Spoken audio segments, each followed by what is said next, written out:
Pemirsa NASA tercinta di seluruh Nusantara, kita sedang berada di sebuah kebun kakao milik sebuah perusahaan besar swasta, tepatnya di Desa Kota Parit, Kecamatan Selesai, Kabupaten Langkat, Provinsi Sumatera Utara. Selamat pagi Bapak. Selamat pagi.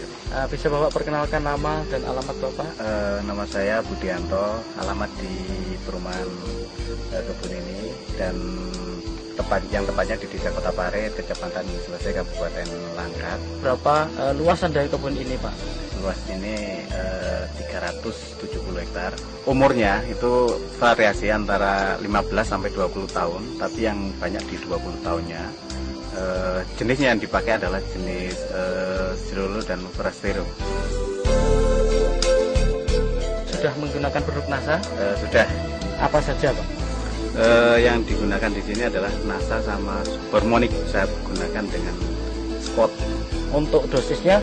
Iya, dosisnya 4 tutup per cap ditambah 1 tutup hormon. Itu Bapak gunakan berapa luasan dan berapa habisnya Pak? Yang saya gunakan kurang lebih 150 hektar.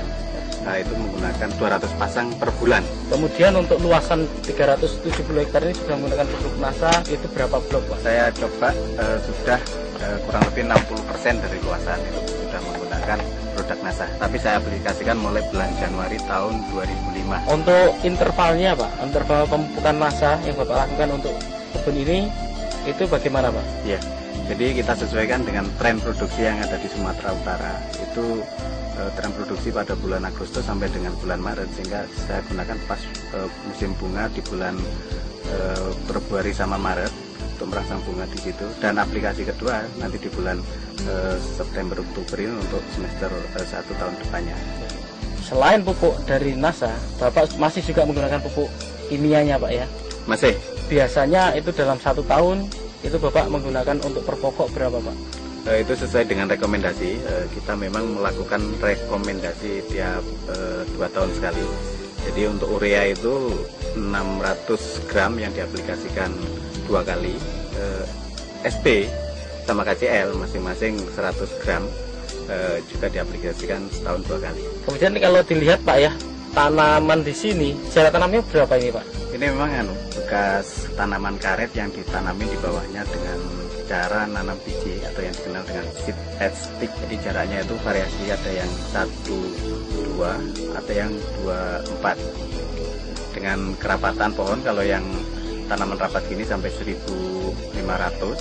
Tapi yang untuk ukuran 24 sekarang rata-rata populasi tinggal kurang lebih 800 pohon per hektar. Kemudian dilihat dari naungan Pak, kayaknya di sini juga lumayan cukup banyak naungan. Ini kira-kira apa saja ini Pak pohon naungan di sini nih Pak? Ya, ini kita untuk naungan coklatnya yang pokok itu menggunakan glyriside, tapi untuk buffer untuk angin itu menggunakan mahoni. Nah, untuk kebun ini Pak, secara budidaya juga dilakukan pemangkasan Pak ya? Oh iya, itu memang wajib. Nah, kira-kira itu bulan apa Pak itu kalau dilakukan pemangkasan itu Pak? Ya, sama sesuai dengan tren produksi, yaitu untuk merangsang bunga yang di bulan Maret, April, Mei itu kita harus pangkas di bulan 2, dan untuk pembungaan di bulan 9 atau 10 itu kita harus pangkas mulai bulan 8 sama 9. Untuk teorinya pangkas Pak? Pada prinsipnya yang penting di situ adalah penyinaran bisa masuk, sehingga cabang-cabang kayak cabang air, cabang kering, dan cabang yang kena penyakit itu harus dipotong. Dan yang penting lagi adalah tanaman yang udah tinggi itu harus ditoping. Setelah Bapak menggunakan produk dari NASA ini Pak, apa yang Bapak rasakan atau yang Bapak lihat perkembangan dari tanaman atau kebun coklat Bapak ini Pak?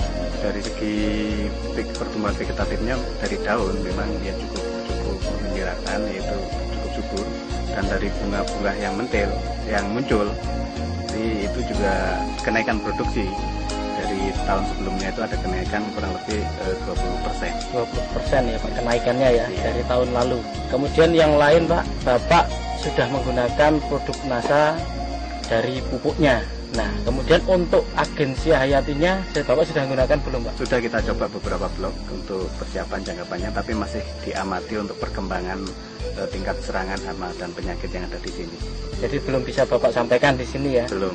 Ya, pakai apa Pak ininya? Untuk perkembangan Phytophthora jamur itu menggunakan Glio, Dan untuk hama saya coba dengan menggunakan Prestona yang saya campur dengan Aero. Pada buahnya itu ada perubahan secara kualitas atau tidak, Pak? Secara kualitas memang ada ya, terutama untuk yang kena serang hama penyakit itu saat sekarang menunjukkan tanda-tanda ada penurunan, dan biasanya mecah itu kulit buah itu keras, ini agak mudah.